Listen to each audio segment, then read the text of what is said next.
Hi friends, welcome to my channel. இந்த வீடியோவில் என்ன பார்க்க போகிறோன்னா டொமேட்டோ கொஜ்ஜி எப்படி செய்யறதுன்னு பார்க்கலாம். ஸோ அதுக்காக ஒரு கரண்டி எண்ணெய் விட்டுட்டு கடுகு கொஞ்சம் போட்டுக்கலாம். கடுகு பொரிஞ்சதும் நம்ம கட் பண்ணி வச்சுருக்க வெங்காயம், பச்சை மிளகாய், கருவேப்பிலை போட்டு சேர்த்து வதக்கிக்கலாம்.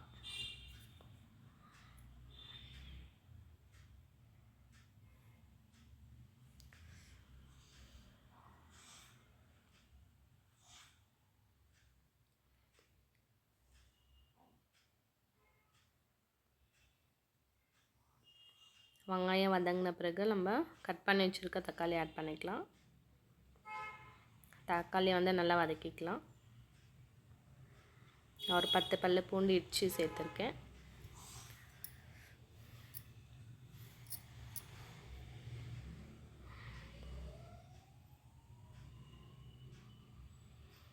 நான் ஃபஸ்ட்டு டொமேட்டோ கொஜ்ஜி செய்யறதுக்கு தான் கற்றுக்கிட்டேன். ஸோ நீங்களும் ஃபஸ்ட்டு என்ன டிஷ் செய்யறதுக்கு கற்றுக்கினீங்கன்னு கமெண்ட் பண்ணுங்கள்.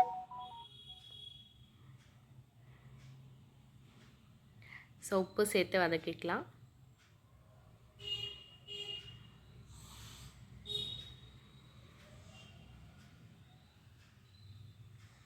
டொமேட்டோ கொஜ்ஜி எல்லா டிஷ்ஷஸ்க்கும் நல்லாயிருக்கும். இட்லி, தோசை, சப்பாத்தி, பூரி, ரைஸ், களி எல்லா டிஷ்ஷஸ்க்கும் நல்லாயிருக்கும். ஆல் டைம் ஃபேவரட் டிஷ் இது. ஸோ இப்போ மூடி போட்டு நல்லா வேக வச்சுக்கலாம்.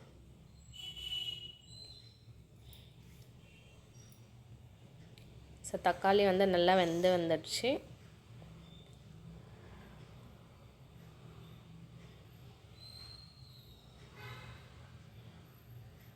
ஸோ இப்போ பொட்டேட்டோ மேஷரில் நம்ம நல்லா குழச்சிக்கலாம் தக்காளியை.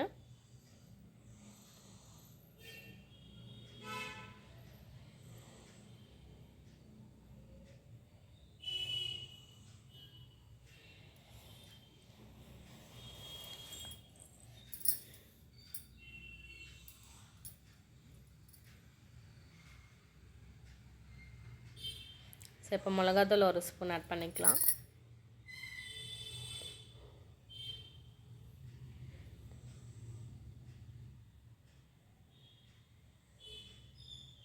நல்லா சேர்த்து வதக்கிக்கலாம்.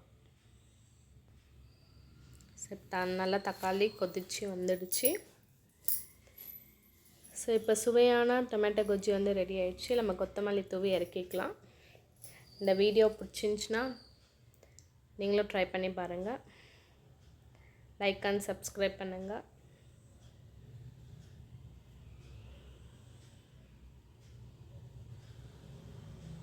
ஸோ நான் இன்றைக்கி தோசைக்கு தான் டொமேட்டோ கொஜ்ஜி பண்ணியிருந்தேன். வாங்க சாப்பிடலாம்.